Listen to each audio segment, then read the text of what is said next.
ചെറുകിട വ്യവസായങ്ങളെ ശക്തിപ്പെടുത്തുന്നതിനായി പുതിയ ആഗോള ഗുണനിലവാര ധാർമ്മിക ചട്ടക്കൂട് സൃഷ്ടിക്കുമെന്ന് മന്ത്രി പി രാജീവ്. തിരുവനന്തപുരത്ത് MSME-കളെ സുസ്ഥിര ഭാവിക്കായി ശാക്തീകരിക്കൽ എന്ന പരിപാടിയിൽ സംസാരിക്കുകയായിരുന്നു മന്ത്രി. കേരളത്തിലെ ഒരു MSME-ക്ക് ഇതാദ്യമായുള്ള സെറ്റ് ഗോൾഡ് സർട്ടിഫിക്കേഷൻ മന്ത്രി സോൾ പ്ലാസ്റ്റിക് ലിമിറ്റഡിന്റെ മാനേജിംഗ് ഡയറക്ടർക്ക് കൈമാറി.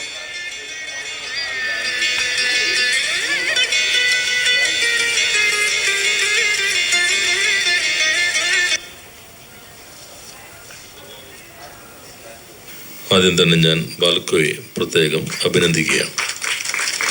കേരളത്തിൽ ഇന്ന് ഈ മേഖലയിൽ ആദ്യമായി IPO-യിലേക്ക് പോയ ഒരു കമ്പനിയാണ് ബാൽക്കോ. കേരളത്തിൽ മാത്രമല്ല, സൗത്ത് ഇന്ത്യയിൽ തന്നെ PVC ആദ്യമായിട്ടുണ്ട്. നല്ല വളർച്ചയുടെ ഒരു പാതയിലാണ്.